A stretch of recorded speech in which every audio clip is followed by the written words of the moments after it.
സല്ലല്ലാഹു അലാ മുഹമ്മദ് സല്ലല്ലാഹു അലൈഹി വസല്ലം.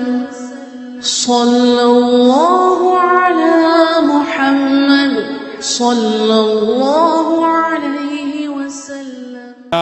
എല്ലാ സയ്യിദന്മാരുടെയും മുപ്പാപ്പയായ അല്ലാഹുവിന്റെ റസൂൽ മുഹമ്മദുർ റസൂലുള്ളാഹി സ്വല്ലല്ലാഹു അലൈഹി വസല്ലം തങ്ങളല്ലേ. എന്റെ വയലുകൾക്കുന്ന മുഅ്മിനീങ്ങളെ, എന്റെ കരളിന്റെ കഷ്ണമാണ് മോളെ നീ എന്ന് പറയണമെങ്കിൽ എത്രത്തോളം ശുദ്ധിയുള്ള ജീവിതമായിരിക്കണം ആ പ്രിയപ്പെട്ട ഫാത്തിമ ബീവി റളിയല്ലാഹു അൻഹാ ലോകത്തിന് സമ്മാനിച്ചത് കേട്ടോ.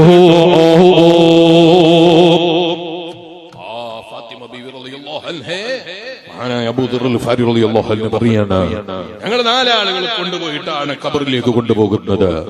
അലി ഇബ്നു അബീ ത്വാലിബ് റളിയല്ലാഹു അൻഹു ഉണ്ട്, പ്രിയപ്പെട്ട രണ്ട് മക്കളുമുണ്ട്, പാവപ്പെട്ട ഞാനുമുണ്ട്. ഞങ്ങൾ നാലാളുകളും തോളിലേറ്റിയിട്ട് ഫാത്തിമ ബീവി റളിയല്ലാഹു അൻഹയെ ഖബറിലേക്ക് കൊണ്ടുപോയി വെക്കുകയാണ്. അതാ പ്രിയപ്പെട്ട ഭർത്താവും പ്രിയപ്പെട്ട മക്കളും ഫാത്തിമ ബീവി റളിയല്ലാഹു അൻഹയെ ഖബറിലേക്ക് എടുത്തു വെക്കാൻ വേണ്ടി ഒരുങ്ങുന്ന സമയം ഞാനിങ്ങനെ ചിന്തിച്ചു പോയി, അല്ലാഹ്, ആരാണ് ഈ ഖബറിലേക്ക് വെക്കപ്പെടുന്നത്? ലോകം മുഴുവൻ കയാമത്തെ പടക്കാൻ കാരണക്കാരനായ റഹ്മത്തുൽ ലിൽ ആലമീൻ മുഹമ്മദുർ റസൂലുള്ളാഹി സ്വല്ലല്ലാഹു അലൈഹി വസല്ലം തങ്ങളുടെ മോളാണല്ലോ. അല്ലാഹ്, ആ ഹബീബിന്റെ പ്രിയപ്പെട്ട മകൾ മഹാനായ അലി ഇബ്നു അബീ ത്വാലിബ് റളിയല്ലാഹു അൻഹുവിന്റെ ഭാര്യ. പോരാ, ലോകത്ത് സർവ്വ സയ്യിദന്മാരുടെയും ഉമ്മ മഹാനായ ഹസൻ ഹുസൈൻ റളിയല്ലാഹു അൻഹുമാ, അവരുടെയൊക്കെ ഉമ്മയല്ലേ ഫാത്തിമ ബീവി റളിയല്ലാഹു അൻഹ. ആരെയാണ് ഖബറെ സ്വീകരിക്കുന്നത് എന്ന് വല്ല ഓർമ്മയുമുണ്ടോ എന്ന് ചോദിച്ചു പോയി ഞാൻ. പറയാണ്, ഞാൻ നിങ്ങൾ ചോദിച്ചു കഴിയേണ്ട താമസം ഞാൻ അവിടുന്ന് ഒരു ശബ്ദം കേട്ടുപോയി. എന്താണ് ആ ശബ്ദം എന്നറിയോ? ഈ വീട് ഒരിക്കലും എന്റെ തറവാട് പറയേണ്ട വീടല്ല, ഇത് തറവാടിന്റെ മഹിമ പറയുന്ന വീടല്ല, മറിച്ച് ഈ വീട്ടിലേക്ക് പറയാനുള്ളത് സാലിഹായ അമല് കയ്യിലുണ്ടോ, അതല്ലാതെ ഇവിടെ രക്ഷപ്പെടൂല എന്നൊരു ശബ്ദം കേട്ടു എന്ന് മഹാനായ അബൂദർ ഗിഫാരി റളിയല്ലാഹു അൻഹു പറയാണ്. എന്റെ വയല് കേൾക്കുന്ന വിശ്വാസികളെ, നമുക്ക് എന്ത് തറവാടാണ് അതിന് പകരം പറയാനുള്ളത്? ഫാത്തിമ ബീവി റളിയല്ലാഹു അൻഹയെ ഖബറിൽ വെക്കുമ്പോൾ അവസ്ഥയെ ഞാൻ പറയുന്നത്, നമുക്ക് എന്ത് തറവാടാണ് ഫാത്തിമ ബീവി റളിയല്ലാഹു അൻഹയുടെ തറവാടിന് പകരം നമുക്ക് പറയാനുള്ളത്? ആരെ മകനാണ് എന്ന് പറഞ്ഞതുകൊണ്ടോ, ആരെ വാപ്പയാണ് എന്ന് പറഞ്ഞതുകൊണ്ടോ, ആരുടെയെങ്കിലും അങ്ങനെയുള്ള എന്തെങ്കിലും സ്ഥാനങ്ങൾ പറഞ്ഞതുകൊണ്ടോ രക്ഷപ്പെടാൻ കഴിയുന്ന ലോകമല്ല ഖബറാകുന്ന വീട് എന്നാണ് ഖബറിൽ നിന്ന് ഫാത്തിമ ബീവി റളിയല്ലാഹു അൻഹയെ താഴ്ത്തി വെക്കുന്ന സമയത്ത് പറഞ്ഞതെങ്കിൽ എന്റെ വയല് കേൾക്കുന്ന വിശ്വാസികളെ, ഇന്ന് ഞാൻ കിടക്കാൻ എന്റെ വീട്ടിലേക്ക് എത്തുമോ എന്ന് എനിക്കറിയില്ല. നിങ്ങളൊക്കെ വയല് കഴിഞ്ഞ് നിങ്ങളെ വീട്ടിലേക്ക് തിരിച്ചെത്തുമോ എന്ന് പറയാൻ നമുക്കറിയില്ല. പോകുന്ന വഴിയിൽ നമ്മുടെ മരണം അല്ലാഹു കണക്കാക്കിയിട്ടുണ്ടെങ്കിൽ കാൽനടയിൽ വന്ന നമ്മൾ ചിലപ്പോൾ മറ്റ് നാല് ആളുകൾ ചുമന്നു കൊണ്ടുപോകുന്ന ഒരവസ്ഥ നമുക്കുണ്ടോ എന്ന് നമുക്ക് പറയാൻ അറിയില്ല. ഈ ലോകത്താണ് നമ്മൾ മറ്റുള്ളവനോട് അസൂയയായി, മറ്റുള്ളവരോട് ചെറുതായി കണ്ട്, മറ്റുള്ളവനെ ഈകേറ്റി, മറ്റുള്ളവരെ പോരായ്മകൾ നോക്കി നമ്മളെ ജീവിതത്തിലെ പോരായ്മകളെ കുറിച്ച് ഓർമ്മിക്കാതെ ആലോചിക്കാതെ ജീവിതത്തെ നഷ്ടപ്പെടുത്തുന്നതെങ്കിൽ നമ്മളെക്കാൾ നാശം വിതച്ചവനാരാണ്? നമ്മളെക്കാൾ നഷ്ടം സമ്പാദിക്കുന്നവരാരാണ്? കേൾക്കുന്ന വിശ്വാസികളെ, മരണത്തിന് വേണ്ടി ഒരുങ്ങിയ ജീവിതം എന്റെയും നിങ്ങളുടെയും ജീവിതത്തിൽ നമ്മൾ സമ്പാദിച്ചില്ലെങ്കിൽ നമ്മളെക്കാൾ നാശം സമ്പാദിക്കുന്നവരാരാണ്? നമ്മളെക്കാൾ നഷ്ടം സമ്പാദിക്കുന്നവരാരാണ്? ആ ഫാത്തിമ ബീവി റളിയല്ലാഹു അൻഹാ. കേൾക്കുന്ന ഉമ്മമാരെ, അവിടുന്ന് അവസാനം ഒരു ദിവസം കരയുന്നത് കണ്ടപ്പോ ചോദിച്ചില്ലേ, എന്തിനാണ് ഉമ്മ നിങ്ങൾ കരയുന്നത് എന്ന് ചോദിച്ചപ്പോ ഫാത്തിമ ബീവി റളിയല്ലാഹു അൻഹ പറഞ്ഞ മറുപടിയുണ്ട്, ആധുനിക യുഗത്തിൽ റിയലുകളുടെയും ഫോളോവേഴ്സിന്റെയും സബ്സ്ക്രൈബ്സിന്റെയും പിന്നാലെ പോയി അല്ലാഹുവിന്റെ ദീന് മറന്ന് ജീവിക്കുന്ന പെങ്ങന്മാരെന്റെ ശബ്ദം കേൾക്കുന്നുണ്ടോ?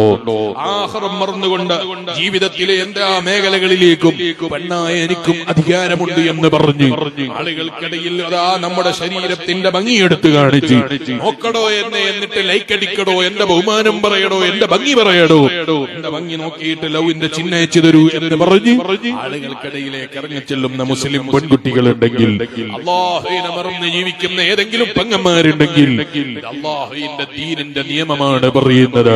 അതല്ലാതെ മറ്റേതെങ്കിലും ഭൗതികമായ ചിന്തകളോ ഭൗതികമായ ആലോചനകളോ ഭൗതികമായ ആവശ്യങ്ങൾക്ക് വേണ്ടിയോ സംസാരിക്കുന്ന ഏതോ ഉപദേശങ്ങളോ മറ്റോ കാര്യങ്ങളോ അല്ല നമ്മൾ പറയുന്നത്.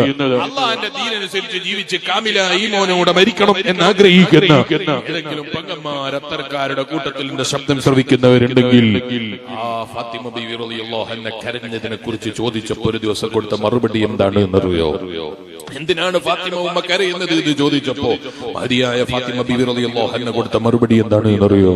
ജനങ്ങളെ, ഞാൻ മരിച്ചു പോകുന്ന ഒരു ദിവസമുണ്ട്, ഞാൻ ഈ ലോകത്തോട് വിട പറയുന്ന ഒരു ദിവസമുണ്ട്. ഇന്നാരും എന്നെ ആരെയോട് പിടിപ്പിക്കേണ്ടതില്ല, ഇന്നാരും എനിക്ക് വസ്ത്രമണിഞ്ഞു തരേണ്ടതില്ല, ഇന്നാരും എനിക്ക് വസ്ത്രമിട്ട് തരേണ്ടതില്ല. എനിക്ക് സ്വന്തത്തിൽ വസ്ത്രമിടാൻ കഴിയാതെ എന്നെ പുതപ്പിക്കുന്ന, എനിക്ക് വസ്ത്രമണിഞ്ഞു തരുന്ന ഒരു ദിവസം വരാനുണ്ട്.